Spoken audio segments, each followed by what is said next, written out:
Welcome back to another episode of Rock Boys Football, continuing to take a look at the next week's slate. We have a matchup I am so excited about. Texas A&M heading on the road to play Ole Miss. And the reason I'm so excited about this matchup, one, Texas A&M, for my money, the best three-loss team that you see in the entire country. The Ole Miss Rebels, criminally under-respected by the national media. Now, you see the number 12 ranking, but the narrative around this Ole Miss team is haven't really played much. We don't really know what this Ole Miss team is. What I'm so excited, one, only losses on the road to Alabama. Two, I don't think we've seen this best version of Ole Miss yet, and I think we get it at home against Texas A&M. This is going to be a phenomenal game. A lot of good games in the SEC. My eyeball is going to be on this one. Before we get into it, just want to say thank you to you guys. The amount of support for all of these game breakdowns, it truly has been amazing. If y'all do enjoy the content, consider subscribing to the channel. But more importantly, the best part about doing this, hearing from you guys, picks, predictions, keys to the matchup in the comment section. We'll chop it up there. They're going to give you the T-box here. Aggies heading on the road to play Ole Miss. How are we feeling here? And this for Ole Miss is that type of game that if they're going to break through that proverbial glass ceiling that's kind of kept laying Kiffin down, if you will, this is kind of the game. This is the game. Yeah. And they got one down in LSU. They obviously missed an opportunity against Bama, but they got another one against A&M, and this kind of puts them squarely back in that SEC West race. I couldn't agree more. This is because we've seen Ole Miss start hot, and when it comes to playing those upper echelon SEC teams, that's where this Ole Miss team kind of falters. I think this team feels different. I think the defense is really good. I think offensively, they're really hitting their stride. Let's start there. This Ole Miss offense, I remember after that Tulane game where they ended up winning the game and the score might have not portrayed how close that game was. I was concerned about this offensive line and how they were able to run the football. Like Tulane was kind of knocking them off their spot. They weren't able to run the football on Tulane. You know, Ole Miss wants to run the football, and there were some concerns that they couldn't. Ever since that game, it's been a different offensive line. It's been a different rushing attack. And if you know Ole Miss football, Ole Miss runs the ball 57% of their offensive snaps. They want to. Their offense is kind of starts up front, running the rock. They've been able to do that the last couple of weeks, and we've seen this Ole Miss offense absolutely take off as a result. Yeah, and honestly, the run game, it needs to get its yards and do its thing, and it has been. But I think it's more importantly establishing it for the sake of Jackson Dart, because you talked about it. That Tulane game was kind of, at least for me, that was when I almost was like a little alarmed. Can this 100%. be as good as we thought it was? Because you saw how uncomfortable Jackson Dart looked. They couldn't run the ball at all. Their offensive line was giving up a lot of pressure, and the ball wasn't coming out. Like all those things kind of combined to, again, be like, man, I get they'll probably beat this Tulane team because they're just far better than them. But this isn't the type of performance that they're going to be able to go take to LSU or A&M or Alabama and be competitive. But you're right. The rushing attacks kind of found its footing. And honestly, to me, it's made Jackson Dart look far better at quarterback. 100%. And we knew Quinshon Judkins was that guy. And I think he might have been dinged earlier in the season because he looks different too running the football. But Ulysses Bentley, I think he's such a stud. And I'm not saying Judkins shouldn't get as many reps as he should be still getting the bulk of the carries. But having a guy like Bentley, who's a big play waiting to happen that can make people miss in the phone booth, has been huge. Not only spelling Quinshon Judkins, but finding those explosive plays in the run game. And as the run games come along, the wide receiver play, you're finally getting them all healthy. It never felt like we saw a healthy Ole Miss wide receiver room. As Trey Harris got nicked up, so Jordan Watkins and Dayton Wade stepped up. Then Trey Harris gets back. Jordan Watkins dealing with some injuries. This game, Trey Harris healthy. Jordan Watkins healthy. Dayton Wade healthy. Caden Prescorn, who was also nicked up, healthy. Zachary Franklin, we'll see about him. But at the end of the day, this Ole Miss wide receiver room, the pass catchers, are finally healthy, and you're seeing this Ole Miss team finally hit its stride, running the football better. Jackson Dart looks as good as he is. The pass catchers are coming along and finally fully healthy. This is the best version of this Ole Miss team. Trey Harris is the key to that, passing attack really working. He's Doc. I mean, he just does everything. He can get the ball downfield. He can catch the ball short and make a play with his legs. He can run. I mean, he's that guy who will route you up. He'll run a route that, again, they just can't cover. Again, I love Wade and Watkins. I think they've played really well. And when they're running across the middle, you see that electricity and that speed that, you kind of love seeing with that Ole Miss offense that likes to play a little more open in the pass game when they start doing it. But at the end of the day, Trey Harris is the guy. When they need a play, it's the Trey Harris show. So as he's gotten like to peak health and really found his form, again, as much as the rushing game has helped Jackson Dart, I think Trey Harris has been almost equally as crucial. He's been one of the best receivers in the SEC. Now, Ole Miss, massive tested. This Texas A&M defense, I'm not sure how many defenses I'm taking over this Aggies defense, especially in the front seven. Ole Miss wants to run the ball, 57% of their snaps running the football. Texas A&M, 2.8 yards per carry to opposing running backs. That's number 8 in the country. And I think the key thing here is Ole Miss wants to run tempo. They want to kind of grind that defensive lines down. Texas A&M with all that depth on the front seven, like I think bodes well for in the second half. You have fresh legs. You're able to steal deal with this rushing attack. I can't wait to see if Ole Miss can establish the run against this Aggies front seven that, again, I think is one of, if not the best group in the country. And that'll be the tough part. And I think everyone knew that running in between the tackles is going to be really, really challenging given how deep they are, how good they are with guys like Walter Nolan and their defensive ends. They can really roll 4 of them who are all studs and big physical players. But I think what's made this team really hard to deal with, especially coming on lately, is the linebacker play led by Edgerrin Cooper has just stepped way up. And especially Edgerrin Cooper's ability to play versatile and play in space. And again, he was playing basically like a nickel role at times against South Carolina and making a lot of plays. Just what he's been doing for them has been massive in terms of like, again, we knew that front 4 would be really, really tough, but I think it's made it harder to play. Okay, fine. We'll just avoid him. We'll get the ball outside and do some other things. When you have Edgerrin Cooper playing the way he was playing, like South Carolina really didn't have answers to get the ball outside and deal with him because he was nails.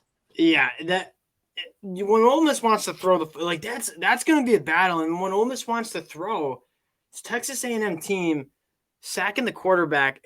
I had to double check this number 14% of the time. 14% of dropbacks end up in sacks. This is a group that they not only the front 4, but like they're sending the backers, sending safeties. They do a phenomenal job scheming up and kind of affecting the quarterback. That's number 1 in the country. The big story here, Texas A&M only giving up a 55% completion percentage to opposing quarterbacks. That's number 16th in the country. That looks awesome. The bugaboo, the reason why they have 3 losses on the season, think Miami, Alabama, they're giving up the big play too much, right? I mean, 6.8 yards per pass. That's only 41st in the country. They're Lane Kiffin. There's not many better offensive minds at scheming, confusing secondaries, and hitting big plays through the passing attack. Can Ole Miss dial some explosive plays up against the Texas A&M secondary that down to down has been solid, but has given up the big play? That seems to be one of the key factors in this one. Yeah, that and A&M's obviously got to tackle the second. Yeah. And that's been one of the themes for them after that Miami game. Like, man, they got to play a little better. I think it has gotten better for sure. But again, this explosive wideout group that Ole Miss has it'll be as tough as they've seen. So I think you're right. I mean, honestly, A&M can go a long way starting their game off on defense, stopping the run. But at the end of the day, they're still going to need tackle guys in space and do some of those things that have bit them at times. And we'll see. It's going to be such a good matchup. Like, these are 2 very, very good units that I think want to prove themselves. And I'm looking forward to this side of the ball. Yeah, that is where I think that's where the most exciting matchup. Now, flipping the sides, for Texas A&M, Max Johnson has made some throws that are like, that's an SEC quarterback, right? He has some serious arm talent. The turnovers and turnover-worthy plays really have been the problem. Taking sacks, fumbling the football, throwing picks. If he can limit that, like this Texas A&M offense can be solid. I think Bobby Petrino and Jimbo Fisher have gotten this offense going. My big storyline here, you knew Evan Stewart was a guy. The emergence, and we said this of Aeneas Smith, when you have a alpha wide receiver like Evan Stewart, who's arguably the best wide receiver in the country, like safeties are coming over top. There's a lot of attention to those guys, and it's opened the middle of the field up for Smith, and he is special with the ball in his hands. And the emergence of him and the usage of him, I think, has been the huge storyline for Texas A&M. Now, the big bugaboo here is, again, watching back that South Carolina game, they got to protect Max Johnson because this only starts with those tackles, man. This tackle, again, I think this interior is honestly played pretty decent, but the tackle play is, again, not a great South Carolina pass rush, just getting beat very consistently. They've tried different answers. They've rolled Basantis and at times and some other guys, but they just they really haven't found two guys who can consistently get up there and stop edge rushers in the SEC. And that's been a problem. Now, I think, honestly, you talk about Aeneas Smith and what he's done. He does help quicken this pass game up where they Yes. need to hold the ball as long. So he's been helpful. But obviously, what they've done in terms of pass protection has given up those big game changing plays way too consistently. And that's been obviously probably a big part of why they're 5-3 and not. That's been like the like they'll string some drives and then take a big negative play, and then it kills the drive. And that's kind of been the problem for this Texas A&M offense. And Dill, like the reason I'm so high on this Ole Miss team is that the offense is sick. We knew that offense would be awesome. This defense is like a top half defense in the SEC, and not many people are talking about it. You look at some of the numbers: 3.5 yards per carry against the run, top 25 in the country. And for me, the story of this Ole Miss defense, that front seven looks like an SEC front seven. We haven't really been able to say that for this Ole Miss team under Lane Kiffin. They get after the passer. They stop the run. Guys like Suntarine Perkins, Cedric Johnson, Jared Ivey, Isaac Okuku, like getting after it. And then you look at the back end, like Lane Kiffin hit on all these transfers. Like this secondary is pretty damn solid, top to bottom. This Ole Miss defense has been really damn good quietly, but it's been really good. And they're also incredibly deep, which has probably been one of the hugest issues for Ole Miss. Because again, I think sometimes people look at the Ole Miss and like, oh, they don't really recruit at an incredibly high level out of the high school ranks. So yeah, they get some good players through the portal, but they've also got, they've got two groups, I think, at both the linebacker spot and the defensive line spot where they can roll guys, keep guys fresh. And obviously at defensive line, that's huge. I think you need to essentially have it, and they have it right now. And you just notice they're playing a different like brand. The attitude's different. It isn't that bend don't break. They're playing much more aggressive. And Golden has done. I probably should have credited him too. Like this Ole Miss defense, I think has it's the best personnel we've seen Ole Miss defense have. But adding Golden has been massive. I mean, forcing turnovers, creating negative plays. That brand, and you said the culture of we're not just going to try to hold you to a field goal and let our offense win games. We're going to try to go win games with our defense. And there's been times where this Ole Miss defense has won them the game, where this offense has kind of not found its footing, struggled early, and this Ole Miss defense was kind of making some plays to keep them in it. This defense has been legit. Getting to the pick, Aggies heading on the road. Ole Miss 4.5-point favorites. Still, I'll get to you first. Who you rocking with here? I think I'm gonna go the Aggies, and I think this is gonna be a really tight game. I almost feel like it should be a pick 'em, and maybe not as big a dogs for the Aggies, because I think when you can stop the run against Ole Miss, I think you've seen teams be very successful. And you saw with Bama. I think you saw in the first half of that Tulane game.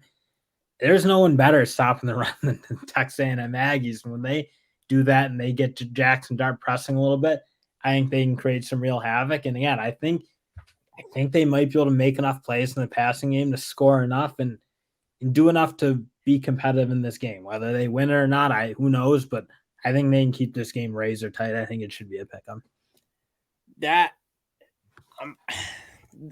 I'm going Ole Miss here, and then like I am very concerned about Texas A&M not letting this Ole Miss rushing attack get going, which is when the rushing attack isn't going, that's when we've seen this Ole Miss offense struggle.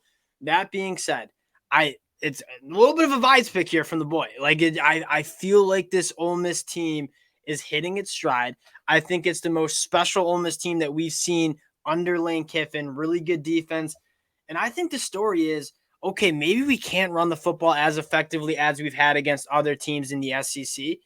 I think they can hit some big plays against the Texas A&M defense that gives up the big plays through the passing attack. Lane Kiffin going to be in his bag, calling the plays.